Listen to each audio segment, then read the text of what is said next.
Hello, everybody. This is George Anastasopoulos, and I'm with you again today with another webinar, one of our, I could say, popular webinars organized by PJLA.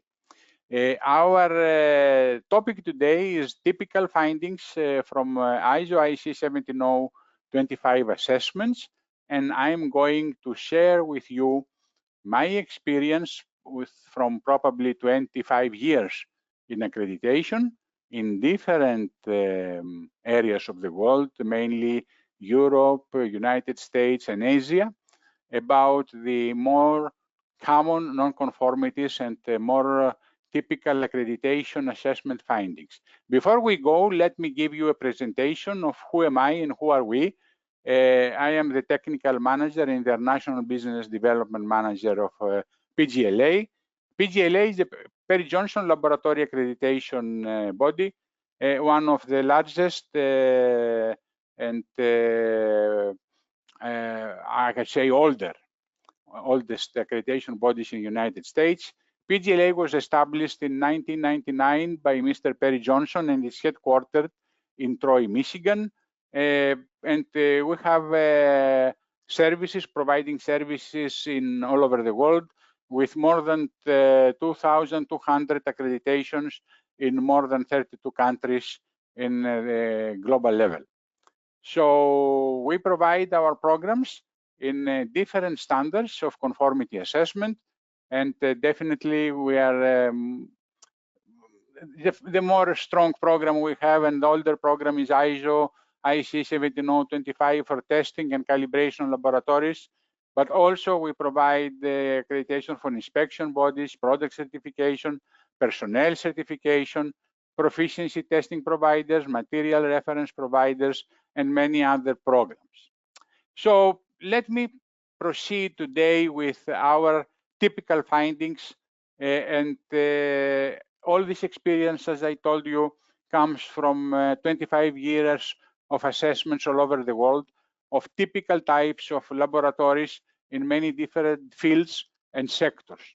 So I believe that the findings that we identify as an accreditation body, and I'm not only talking from my experience from PJLA, but also from previous accreditation systems that I have worked, is very representative of what is really going out in the market.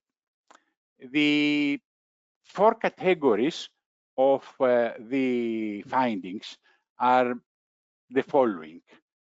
Most of the findings, mainly lately, because we had also the revision of the standard, the new version of the standard, which now is already 7 years old, is about risk assessment and related issues, because the principle of risk assessment was introduced on the last version of the standard, the last 7 years, and it is a typical problem that we identified during our assessment. Then we have findings related to technical issues, findings related more specifically to measurement of uncertainty issues, and of course, findings related to management system issues. These findings are providing also great opportunity for improvement for the laboratories. And as I say, an accreditation assessment is not only the process to achieve a nice certificate and promote your laboratory, but it is also a great opportunity to improve your organization. And I say so because even if during the accreditation assessment we identify many findings, it doesn't really matter, because after all, you will correct them and you will continue achieve or continue being accredited. But the problem would be if these problems are identified by your clients, because then it is very difficult to handle the situation, and it can also have effect in many cases. And I have seen situations that the problems of laboratory testing and had created legal issues and litigation issues. So it is better for a laboratory, and not only for laboratories, but for all conformity assessment bodies, to identify the problems during the accreditation assessment process than hide these problems and the clients sooner or later will find them. So that's why I say that accreditation assessment is not only the opportunity for your recognition, for your marketing, or for your promoting your brand as a laboratory, but it is also a great opportunity to identify real issues and correct them before the clients or the regulators find them. And this is providing a great added value to the organization. The first topic, the first group, as I told you, of findings during accreditation assessments to laboratories are related to risk assessment and risk analysis issues. So the first thing is that in general, we identify that there is a lack of understanding of risk-related requirements. I want to be clear that in the standard, there is no specific requirement to follow a type of risk analysis or whatever, but still though the standard requires that the lab should identify risks to impartiality, and this is the first category of risks on an ongoing basis. And the risks, if a risk to the impartiality is identified, the laboratory shall be in position to demonstrate how it will eliminate or minimize such risk. So the first category of nonconformities we find is not only risk-related, but is also related to identifying risks related to the impartiality. And as you notice, the standard does not say you have to perform risk analysis, but identify risks. Now, the way to identify risks, it is your choice. As a laboratory, you can choose if you want to follow a specific risk analysis methodology. It's not required, I repeat, from the standard. You can discuss it during your management meetings. You can consult the experts. You can consult your consultants. You can do brainstorming sessions. And there are many different ways to identify your risks, but it is important that you should identify risks related to impartiality, and you have to address those risks. Now, the question is how often we should perform. If, let's say, you perform a typical risk assessment evaluation process, how often? The standard, again, does not say, oh, you have to do it every year, or you have to do every 6 months, or whatever. The standard says you have to do it on an ongoing basis. And what does it mean, ongoing basis? It means that you have to decide about this timing, how often you're going to do it, because this depends on the severity and the number of the risks you identify. If you see that you have many risks and they are high severity and high probability to evolve in a crisis, probably you have to repeat this review of your risks in a shorter period. On the other hand, if you have developed a mature risk analysis system and you have identified your risks and you are fine and you feel more comfortable, you can increase that period. So it depends actually on the nature of the risks and the actions you have to take to eliminate or minimize. The other group of findings is related to the more general risk analysis, risks in general, I could say, because the standard, in addition to the clause 4.1 that is requiring from the lab to identify the risks related to impartiality, has also a more general requirement in clause 8.5 that it requires from the lab to consider the risks and opportunities associated, I could say, to more general laboratory activities. And once again, the lab shall plan actions to address those risks and opportunities. So we see that the requirement of risk identification is not only limited to risks related to impartiality, but also to more general risks. I repeat, very common finding. I could say a high percentage of the labs in a recent study we did a few years ago. It was more than 20% of the labs that they are issued a nonconformity related to risk identification, And through the discussions I have with many lab staff, administrators, technical personnel, there's no very good understanding what are the standard expectations. So I believe from this short presentation and the explanation I provide you is going to give you a good guidance on how to work on that issue. The next categories that I grouped from technical related findings have to do with issues related with the process of testing. And of course, resources or other issues related to the process of testing. So the technical issues are mainly targeted in 6 standard requirements. The first requirement is coming from clause 652 of the standard related to equipment calibration and maintenance. So we see there that we have lack of calibration. I think this finding is straightforward. Instruments are out of calibration period, they are expired, and so on.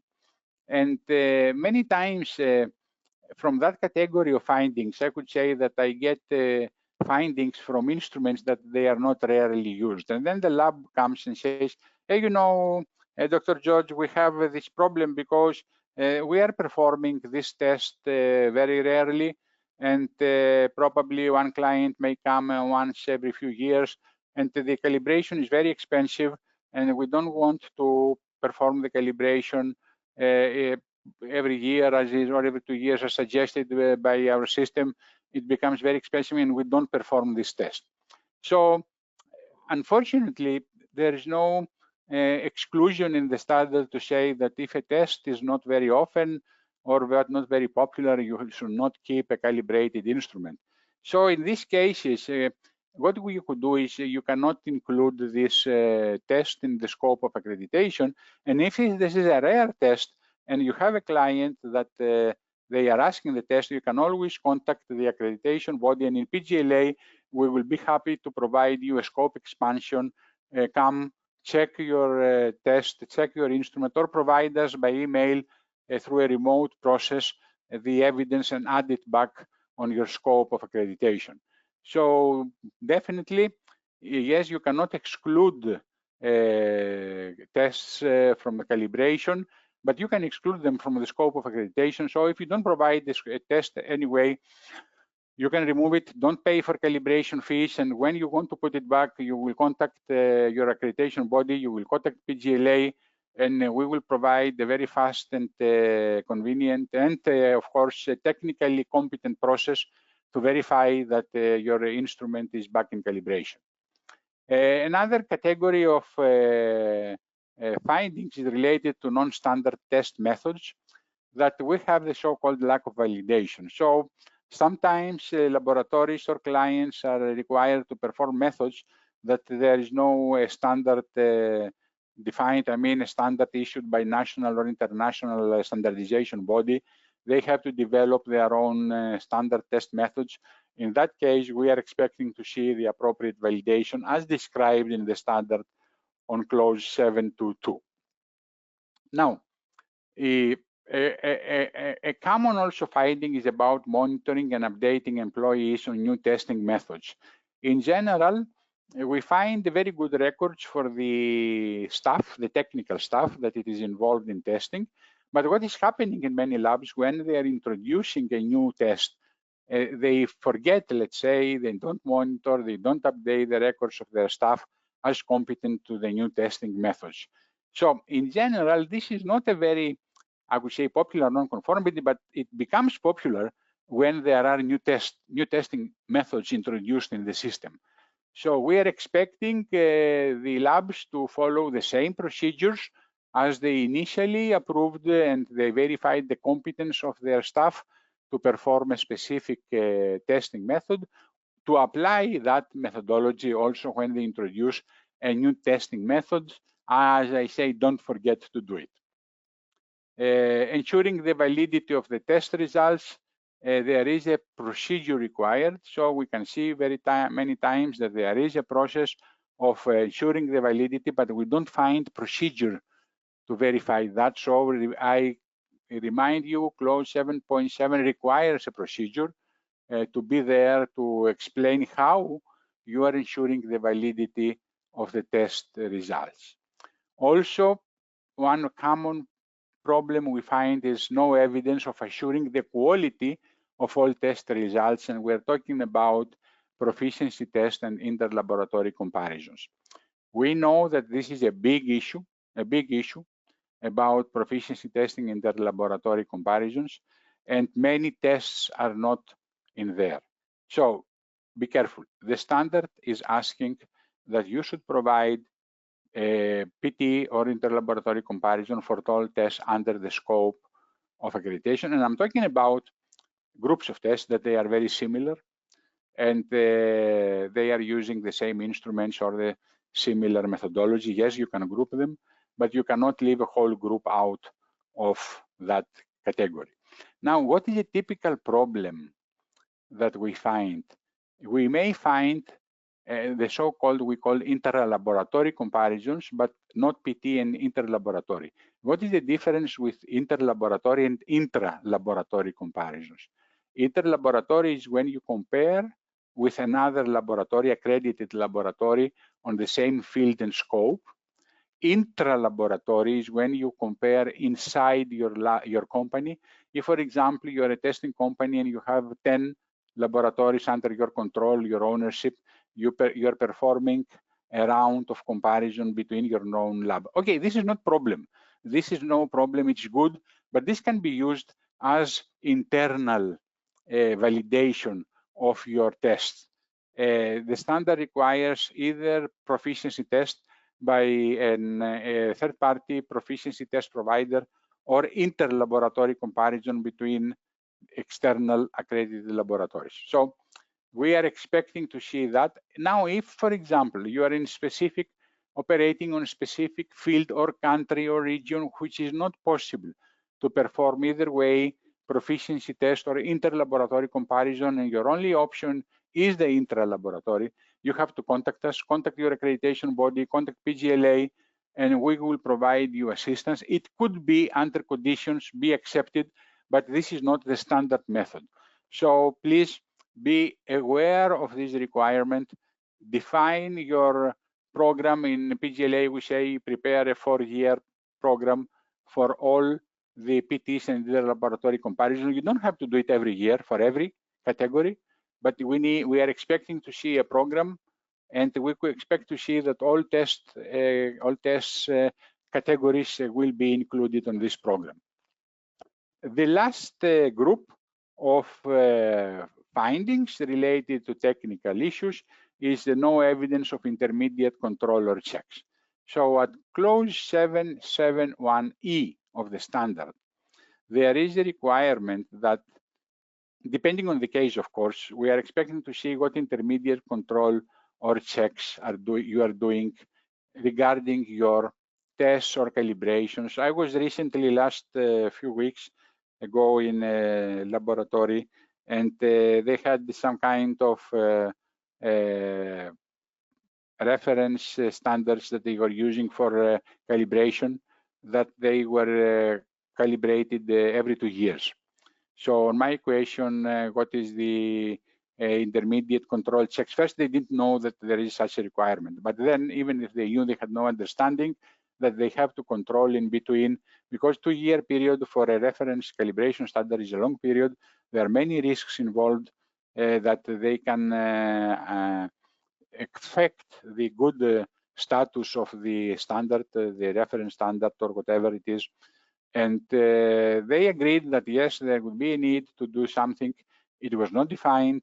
There was no evidence that they did it. Very, very common problem. Please pay attention to this requirement. It is a small sub-clause, but it is essential that you maintain a very efficient and solid process, either on testing or on calibration. So these intermediate controls or checks of your instruments, of your calibration standards, reference materials, is essential to guarantee that the whole process is maintained on an appropriate level. So a very small requirement, very tiny requirement in the standard, but many issues, many findings are identified related to this requirement.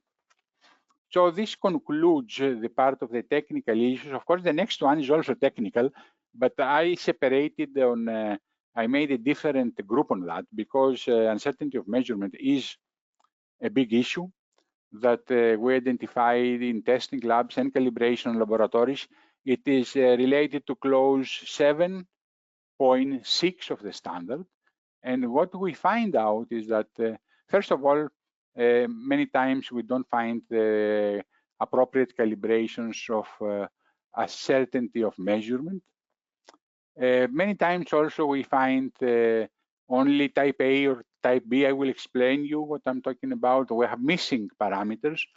And many times we find the so-called, as I call, fixed uncertainty. I will explain you what is that.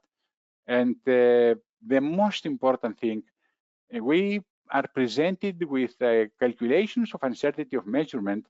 And when we are asking the technical staff of the lab how they perform these calculations, they have no clue. Or they say, oh, we got a software, we input numbers in there and we get the uncertainty, and they have no understanding how and why they get these numbers, how the calculations are performed, and what are affecting the calculations. And even many times they have an Excel that was provided by a consultant. The consultant who developed it, of course, had an understanding of uncertainty, but the lab has no clue. So they don't update it and they don't know what is the process of uncertainty and how the process of uncertainty is affecting the decisions. And the most worst case is when the laboratories are taking decisions, pass-fail decisions, and they don't have any understanding of uncertainty, because you know that uncertainty of measurement is affecting the decision of decision making based on a test result. Let's go one by one. Let's start first with the fixed only uncertainty of measurement. What I see many times, the laboratories have a preset list of uncertainties per test, or if they are calibration labs, per instrument they calibrate, and they always use the specific uncertainty for that specific range of measurement, for example, always the same. For the same oral calibration lab, for the same instruments, let's say, for example, you are calibrated the scale for the same type of scales, even if it's different scales from different manufacturers, they use the same uncertainty number because they have it on a list. So somebody somewhere in some time, they calculated the uncertainty for that calibration, let's say, of instrument, and they are using always this number. This is wrong, okay? This is wrong because uncertainty is depending on different measurement conditions, environment, operators, and it cannot be a fixed number that you use it all the time. I would like to remind you what from this, the term we call it expanded uncertainty, is calculated from. It's calculated from two different elements, type A and type B of uncertainty. Type A is calculated based on the statistical analysis of repeated measurements. So you repeated the same measurement 5, 10 times, depending the standard, and you calculate it. It is a very easy formula to calculate type A, but type A is not the expanded uncertainty. We need also to take under consideration of type B, and this is evaluated, this calculated based again on a statistical analysis, but different information about the instrument, environmental conditions, and the specific characteristics of the measurement, the instrument, and so on. So in order to calculate the expanded uncertainty, you have to know both type A and type B. And this is based, for example, type B is considering the uncertainty of the measurements you are using as an input. So if you are recalibrating your instrumentation, then type B has to be recalculated. It can be also affected from environmental conditions. So you have to, not always, but in many different measurements, temperature is a factor. So you have to measure the temperature and input the effect of the temperature in your calculation. Or type A is every time you repeat a measurement, it is based on specific conditions, the usage of the instrument, even the competence and the knowledge of the technician. So all these parameters are dynamic. That's what I want to say. So you cannot have only a fixed number for uncertainty of measurement, but you have per case, of course, you have to see, okay, type A, it is repeatability. So I have to perform the same measurement 5 times or 10 times, depending on the procedure you have, and input that number on my spreadsheet for calculating the certainty. And then type B, there are cases that it can be, it does not change every time, but there are cases that it may change also every time. So this has to be taken under consideration. So using a fixed number of uncertainty, it may give you an indication, but it is not an appropriate methodology to use, and it is not the correct method to follow. You have to understand what is type A of uncertainty, what repeatability of a measurement is, and what is type B. You have to calculate what are the parameters that are affecting the calculation of uncertainty and calculate it. Now, there is a big difference here related to testing and calibration laboratories. The 17025 is providing more degrees of freedom in testing laboratories, that they don't have to calculate uncertainty every time. Although as accreditation body, we are expecting to provide us evidence that they know how to calculate, except if there is decision taken. Because if you're taking a decision based on the measurements, pass-fail decision or whatever, then the uncertainty may affect the decision. So there is the so-called, we use the term decision rule. If a decision rule is involved in your process, then uncertainty is expected to be calculated every time you are using the decision rule. Else, if this is not applicable, and if this is not required by the standard, because many standards require calculation of uncertainty, then the requirement can come from the client. If also there is no requirement of the client, you should just provide us evidence that you know how to calculate it, if it is a requirement, but you don't have to calculate every time. I say, except if there is decision rule that you have to calculate every time, except if there is standard requirement that you have to calculate every time, or is a client requirement in your contract who is expecting to calculate it every time. Now, this is not the case for calibration laboratories. In calibration laboratories, we are expecting that you will calculate uncertainty every time, because the uncertainty of your calibration will be input for the calculation of uncertainty of the entity who is performing the test using the calibrated instruments. So it is required by the standard. There is no excuse or, let's say, exclusion not to calculate uncertainties if you are providing calibration. You are accredited as a calibration laboratory to ISO IEC 17025. Last, I already made a reference to that, but very important is that unfortunately during the accreditation assessments, we identify that most of the staff involved in the process of calculation or need of calculation of uncertainty, they don't have an understanding. And for this reason, the best way to handle it is train them. So there are very nice online trainings.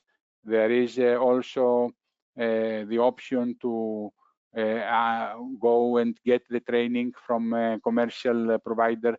You can do it internally if you have staff that they know what is the meaning of uncertainty, how to calculate it.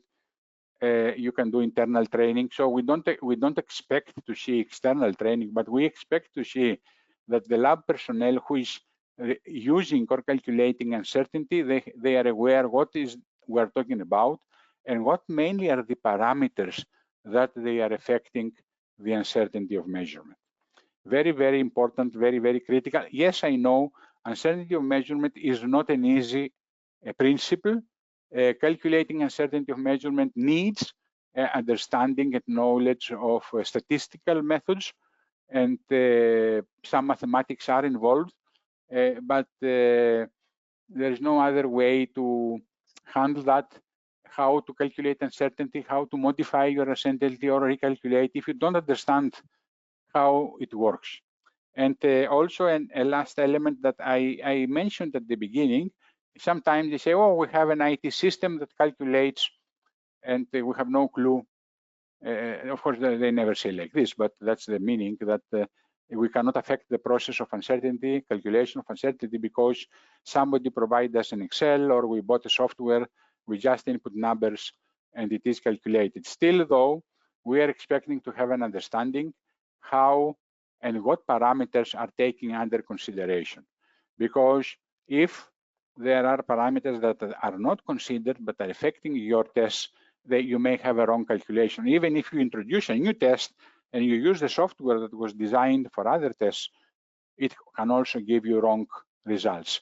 So we are expecting that even if you're using a software, you should have an understanding how the software is calculating the uncertainty and how you can modify or how you can affect the different sources of uncertainty, if this is possible, to modify the uncertainty parameters if needed and as needed. Or at least you have to be confident, yes, this software is good enough for me, because, and explain why you are confident about using this software, and this software is taking under consideration all the appropriate parameters that you need to know, to be confident about that during your calculation of uncertainty. So uncertainty, big issue, many problems over there. Please pay attention and please be trained and understand how uncertainty of measurement is working and what is the expectation of the standard for compliance to uncertainty of measurement issues. The last category, I could say the easier category to handle, is the one related of the management system. I personally call it many times, the one related to the bureaucracy of the system. And the most common problems are related to 5 categories. And the first one is related to internal audits. What we see, it's clause 8.8 of the standard. We see that the laboratories, either they forget to perform internal audits or they don't have a precise repeat process cycle of internal audits, or even if there are procedures, they say, okay, we're going to do annual internal audits, they don't perform them or they forget. It is very important also to cover all the elements of the standard related to internal audits. Because what is happening, many labs, not the majority, but many, they are already operating under ISO 9001 management system because they are part of a larger organization. And this is very common in laboratories, that they are part of a bigger industry and they are providing the quality control of the product they produce.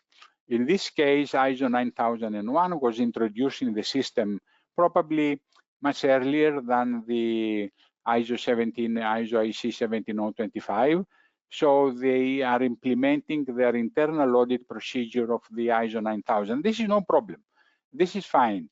But what happens is that when in lab accreditation, we're talking about internal auditing, we're talking about internal auditing to 17025 requirements, not to ISO 9000. So what is the common problem we identify is that they are using checklists, or they are using a process of internal auditing that it is very good for 9000, but it is not modified to the requirements of the 17025 standard.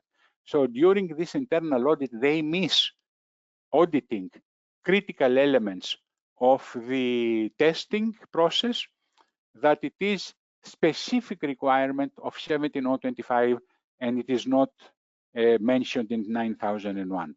So beware, when you have an ISO 9001 system and you develop an internal audit checklist process and so on, don't forget to include the ISO IEC 17025 specific requirements that will not be addressed in ISO 9001.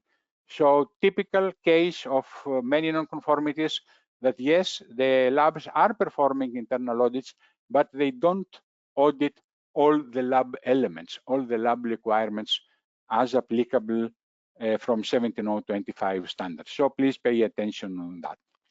Then, common problem is that not auditing your processes. So many times, for example, you see the requirement of 621, all personnel of the lab select impartially, or 871B, determining cause of non-conformity. Let's talk about the root cause analysis a bit later, but not auditing your processes. What I mean is that I see many times, oh, we check this record and the record is fine, but you don't perform a very careful analysis of the operation, of the delivery, of the outcome of the processes. So is your system really performing? Is your system actually providing the appropriate output according to your requirements? So this is what we expect when we say auditing to the processes. This means that you have a good understanding of your processes and then check them. For example, I give this example of impartiality, which is a process to check the impartiality that says all personnel of the lab shall act impartially. What do we mean all personnel? You have to understand the processes that they are affecting the lab activity. So I'm not talking, of course, for third-party staff that they don't affect the testing process, but who is affecting? Definitely the lab technicians, definitely the lab personnel, or people who take decisions, pass-fail decisions, or the people who approve the certificates or perform contract reviews, because contract review is part of 17025. So you have to identify the processes first. What are the processes that are affecting the laboratory operation, and then identify what is the personnel involved with that, and then identify what are the impartiality requirements for different categories. So this means a better understanding, not only of the standard, but a better understanding of your management system. And this is the expectation of an efficient, let's say, internal auditing process. The next typical problem we identify related to the management system is lack of root cause analysis.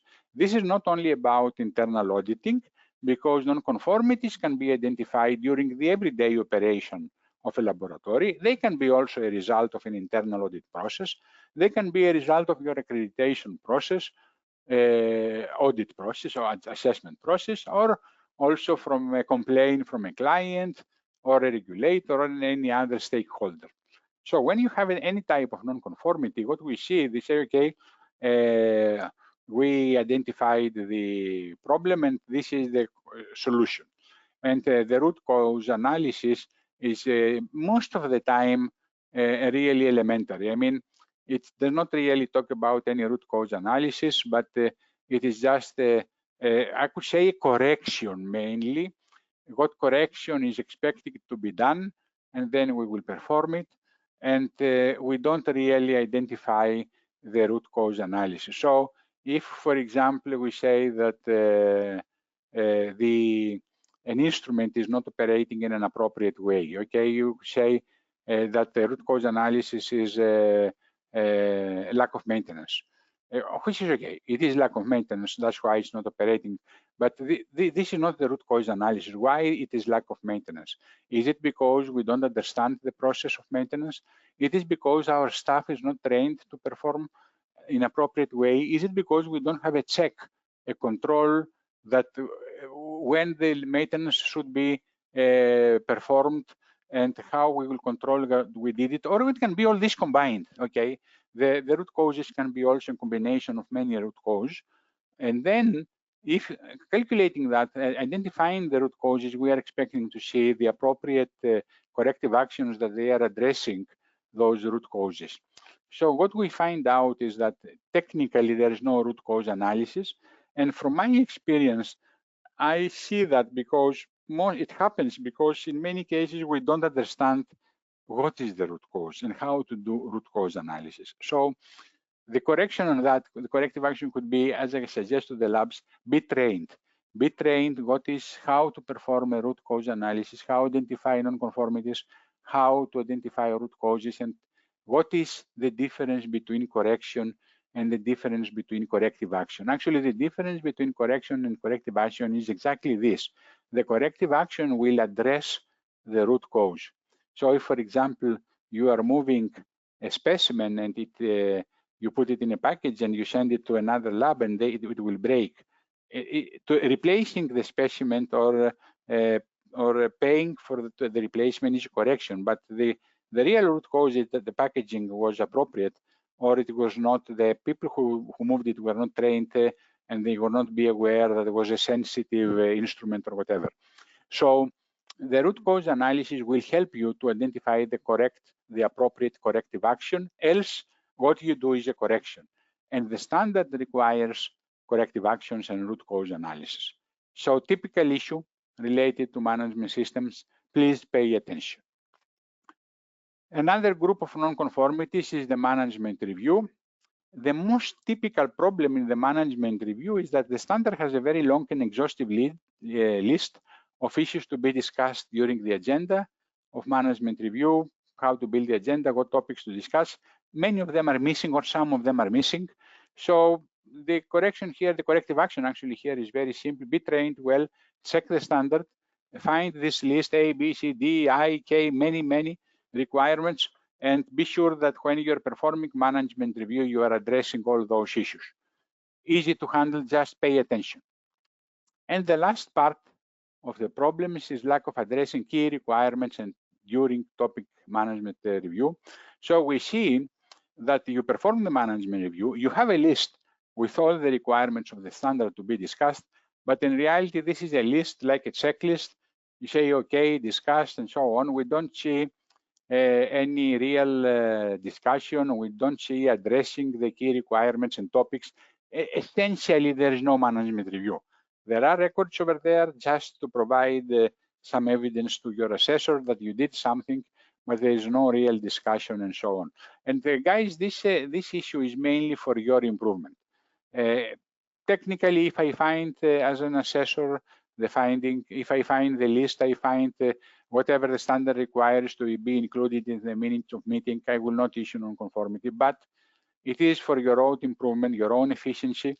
A management review is a great opportunity to review issues related to the operation of your processes, the operation of your instrument, the operation of your people, potential risks, identify corrective actions, and assign resources. So I could say that addressing the key requirements of the standard, of course, if you don't do, it will lead to a nonconformity, but it is an essential opportunity and a critical opportunity and a great opportunity for an improvement tool. And this will help you identify issues and improve your organization and improve your processes. So this concludes the main findings related to implementation of ISO 17225 in testing laboratories. I believe that I covered most of the areas. I would like to give you also a good understanding, some improvement opportunities. I would say the most critical improvement opportunities to address those findings. The first is develop and maintain a comprehensive quality management system with clear policies, instructions, and records as required. I am not fan of the bureaucratic systems. I am not fan of thick manuals and so on. Also, if you remember, the new standard has no manual requirement, but still develop an efficient, as I say, management system based on the understanding of your processes. Make it intelligent. You don't have to make it according to the standard logic. I mean, you don't have to use the coding of the standard or the clauses, the numbering of the standard. Make it efficient for your operation, but do it as required. Address the real processes of your organization and what you really need to be effective and efficient in operating as a laboratory. Second advice is make a regular internal audit and management review and follow up the instructions provided in the standard. The instructions provided in the standard, as I characterize them, are good practices that they will help you to identify problems in a preventive way.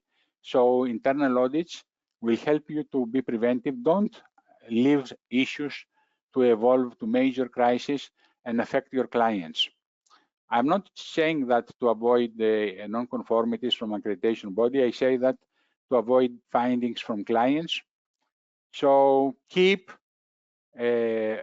always alert, and the internal audits is a great tool to identify problems in advance and then discuss them in management reviews and find out through management reviews what are the appropriate actions to improve your organization or resources allocation and plan for handling of risks and so on. The third suggestion is establish a structured training program with a regular competence assessment for the staff, and ensure that the staff is updated on new products, processes, or standards. Now, training is very critical.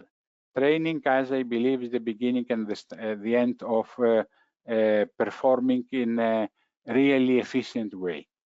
So you need people who understand what they are doing, especially where you're introducing new processes, new testing standards. Please train your people. Be sure that they are understanding what they are doing. So training is not just to show and repeat a process, but understand what are the elements that they are affecting a testing process, for example. So be deep enough and evaluate, that we say competence assessment, evaluate that your people understand what they are required to do and they understand what are the elements that they are affecting the quality of the work they are required to do. Number 4, ensure that all instruments are calibrated, maintained, and traceable to international standards. This is straightforward, but this requires a good scheduling process, so you will not forget them, and of course, the allocation of appropriate resources. Number 5, perform regular evaluation of equipment performance and all the maintenance activities that they are critical. Try to document them and follow up through a checklist, a record, and so on. So it's not only that you have an adequate equipment, calibrated equipment, that it remains in good status. You remember the intermediate checks I was talking about. That's what we are expecting for you. Adopt risk-based thinking to identify and mitigate potential risks before they impact operations. In general, if you can be preventive related to risks, you will save money. It is very important not to allow risks to evolve in crisis. So you will not allow instruments go out of calibration. We will not allow non-conformities, devices to break, and so on. Find out, identify what are your risks, and work on them to prevent them. Develop the appropriate contingency plans, mitigation plans, so you are prepared to handle the risks before they evolve to crisis. Very important and very profitable if you can do it. Foster a culture of continuous improvement through regular update and trainings and process optimizations and performance monitoring. So don't wait for problems to come around you. Be preventive. Think about continuous improvement. Check what can go wrong. This is related with the above point that I just mentioned about identifying the risks. Continuous improvement and risk identification are really, I could say, sister operations. One is supporting the other. And finally, create a corrective action log to track non-conformities, root cause analysis, the resolutions, ensuring that they are addressed before the next audit cycle. So don't leave again problems to stay forever. Identify the real causes of the problems and correct them. So I believe that those main advices can help you. Still, there are many issues related to the standard. I wanted to emphasize to the most important issues, and as some additional considerations before I leave you, I would like to say that there are always cost and resource challenges. I understand that in order to comply to 17025, comply to accreditation requirements, there is requirement for significant investment in equipment, in training, consultation, but you should always plan that. and try to, of course, to work on an efficient and effective way, set priorities. I know the budget is not adequate to perform everything, but it is very important. It is very important to set priorities. It is very important to handle your budget, even if it is limited, in an intelligent and wise way. That's why you need to do this risk assessment, as I said before, because setting priorities, you can also prioritize how to spend your limited resources. Then another additional consideration that accreditation to standards provided by 17025 is not just to satisfy your accreditation body. It is a process that will enhance your global acceptance. Your lab results will be recognized in a global level. PJLA, being a member of APAC and ILAC MLA, we invest money. We go through rigorous assessments and peer evaluations for a long time. We spend resources, invest, I could say, resources that they are transferred to you through our accreditation. So choosing PJLA accreditation, yes, you are enhancing your global acceptance of result, you are enhancing your brand, and being and remaining compliant is not just to satisfy these strange auditors, assessors that PJLA is sending, but it's supporting your system to be compatible to the global requirements that we are serving and provide to your client the best service. And don't forget that your certificates can be used from your clients globally. So you have to be proud and you have to be really prepared for this accreditation process offered by PJLA. But on reality, you have to be proud of your global acceptance that you achieve through this process. And finally, in the additional considerations, please, I would like to say, feel free to contact us anytime. PJLA is offering you a continuous support process. You can maintain the communication, your open communication you can with PJLA. We can provide you guidance. Be careful, we don't provide consulting. We are not providing consulting, but we can always address the non-conformities. We can always address you what is the standard, the requirement. If there is a non-conformity that you cannot understand, you can coordinate, communicate with your assessor. You can coordinate directly with us, so you can complete and maintain your accreditation on the highest level. I would like to remind you that in PJLA, we are offering a very competitive and a very credible accreditation process. I'm not going to go through the whole accreditation process. You're very well aware. For the new guys out there, we're waiting, we are expecting to receive your non-binding applications to provide you a quotation and then proceed with in a high quality and competent assessment to provide you the best globally recognized accreditation you can get in the market. So we are thanking you. I'm thanking you very much for having your attention today, and I will be glad to reply to any questions, if any. Also, in the last PowerPoint, you can find my email, and in case you have any questions, you need any clarification about the accreditation process, in case you want to know more about the PJLA accreditation, the way of PJLA accreditation, feel free to contact me, send me an email, and I will be happy to reply to any questions, if any.